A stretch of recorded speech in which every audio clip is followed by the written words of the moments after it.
Hello, hello. Ayan. Good morning. Ah, Miyerkules ng umaga. Kumusta na kayo? Ayan. Hello, hello. Good morning. Ayan. Kumusta na kayo? Yan, medyo makulimlim yung ating panahon dahil kaninang umaga umuulan. Yan. Kumusta na yung aking mga lalab dyan? Nakapamalengke na kayo. Yan. Eto, ako kagaling lang sa palengke. O, anong mga naluluto natin dyan, mga lalab? Yan. At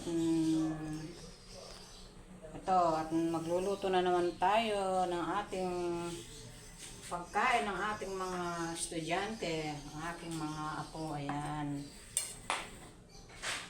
Siyempre, tayo ang dito gumaganap dahil wala yung mga magulang nila. Yan. Kumusta na kayo? Ano yung mga kinaabalahan nyo dyan sa inyong mga kusina? Ayan.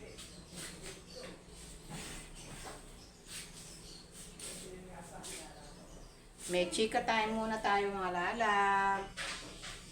Yan.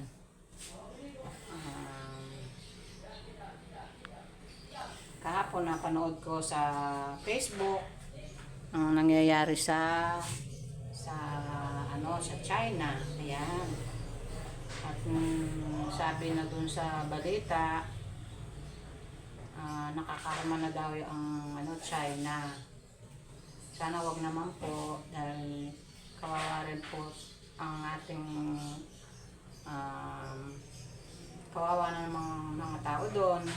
Sana ipagdasal din natin sila, lalo yung presidente nila na maging siya sa mga people niya sa kanyang bansa. Yan. Yun nga, marami daw klaseng mga ilang bansa, ilang bayan ang lubog sa ulan baha, sa ulan, sa lakas ng ulan. Ayun, bumabaha sila. Tapos landslide, yung mga bahay na malalaki, nalalandslide sila. Sana pag-pray natin kay Lord na kahit na ganun sila, pag-pray natin na sana makaligtas sila sa anumang mga disaster na dumarating sa kanila. Ayan. Meron isang vlogger doon na pinapakita niya yung mga video. Ayun, napanood ko nga. Sabi, kawawa naman yung mga taga China. Kasi daw pag hindi natigil yun at nasisira yung kanilang mga pananim, yung mga siyempre yung mga tao doon mawawalan sila ng kabuhayan. Yan. Tsaka yung mga nagtatrabaho sa pabrika, binabaha sila, gano'n. Maraming ang dumarating sa kanila. Sana tingin natin kay Lord na kahit ganun ang nila, lalo na yung kanilang namumuno, pag-pray natin na sana malinawan sila, humingi sila ng kapatawaran sa Diyos para pakinggan sila ng Diyos, di ba? Kaya pag-pray po natin sila na sana makaligtas sila sa mga dilubyo o disaster na dumarating sa kanilang bansa. Yan. O yun lang ang chika minute ko mga lalap. Yun ay based lang dun sa napanood ko dun sa Facebook na sa isang vlogger din po na sikat na vlogger na nakukuha niya yung mga nangyayari dun siguro may nagpapadala sa kanya o may kakontak siya doon. Yun ay pinapadala sa kanya yung mga video clip na yun. Yan, yun ang napanood ko. Kaya nakakaawa nga sila dahil nga nababahaan sila, nawawalan sila ng bahay dahil sa baha. Yan, sa bagyo na ano sila. Hello, hello. Ayan. Meron kasi akong customer dito doon kaya ako'y lumabas. O ano mga lalab, for today's video, ito yung ating lulutuin na tanghalian. Ayan. Ito, share ko sa inyo kung anong aking lulutuin. Isang po tayo lang mga lalab. Tatlong, ano lang kami dito, 4 lang kami dito. Yung 2 kong apo, tsaka yung ako, tsaka daddy lolo namin. Ito, isang po tayo lang ang aking lulutuin for today, for today's video. Ayan. Ayan, mga lalab, ito yung aking lulutuin. Ayan, ito magpiprito tayo ng ating tokwa. Ayan, ito masarap to na nilalagay sa adobo. Ayan, piprito natin itong tokwa na to. Tapos meron tayong bawang dyan, sibuyas, tsaka yung ating chicken. Ayan. Ilang araw na rin kami nag-isda, gulay. Kaya ito, pagluluto ko sila ng adobo, ang kanilang paboritong adobo. Ayan, yung aking mga apo. At syempre, kinuha ko na yung aking talong dun sa aking garden. Ayan. Isasapa ko sa kanin para kakainin namin ng aming daddy lolo. Ayan.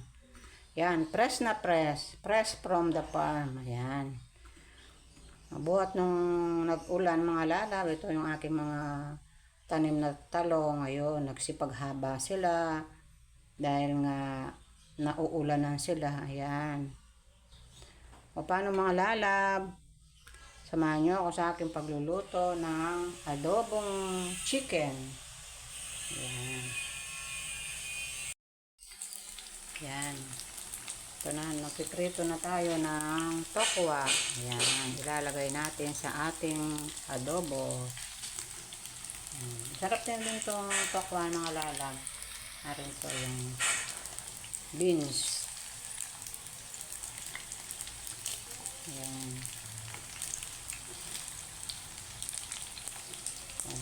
Maya mag-isa na tayo. Ayan, nagsalong na ako ng rice.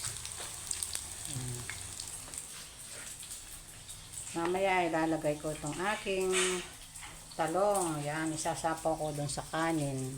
Ayan, gusto ni daddy lolo, huwag daw iprito. Yung ano na lang, isapaw na lang sa kanin. O, diba mga lalap? Fresh na fresh. O, fresh from the farm. Kakukuha ko lang kanina to. O. Yan, sausaw natin sa suka na may sili.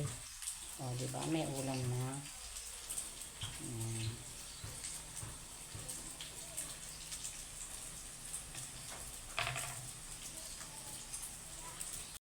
Ayan, mga lalab. Ayan ang ating adobong chicken. Ayan. Ilalagay na natin yung ating tokwa. Ayan, para maluto siya sa ano. Lagyan muna natin siya ng konting suka, yan, vinegar. Yan, para siyempre adobo, kailangan may vinegar. Yan. Tapos lagyan natin ng sugar. Kasi gusto ng mga apo ko yung medyo matamis-tamis yung adobo, yung lagyan natin ng sugar, yung wash na sugar.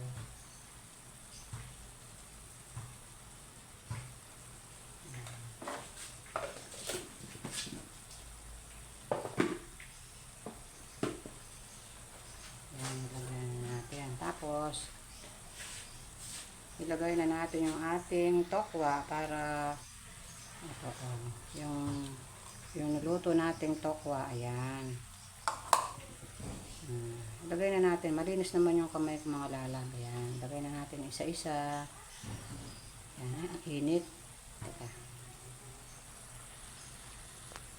Ano muna ako, mainit.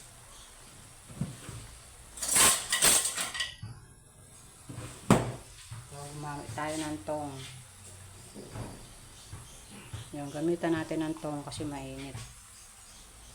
Yan. Lalagyan natin ng tong. Gamitin natin yung pang-ipit. Hindi ko na niliplit yung tokwa mga lala. Ganito na lang. Para hindi siya madurog.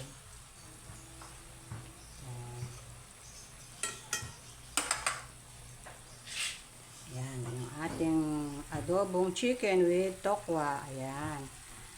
With piniritong tokwa. Takpan muna natin mga lala para maluto yung ating chicken. Ayan.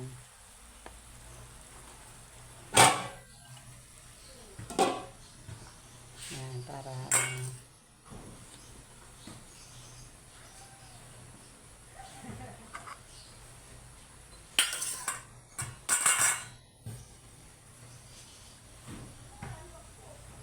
tapos yung ating rice, ito sinapaw ko na lang yung ating talong. Ayun. Ito yung gusto ng aming daddy lolo, yung sasapaw ko daw sa kanin para walang mantika, diba?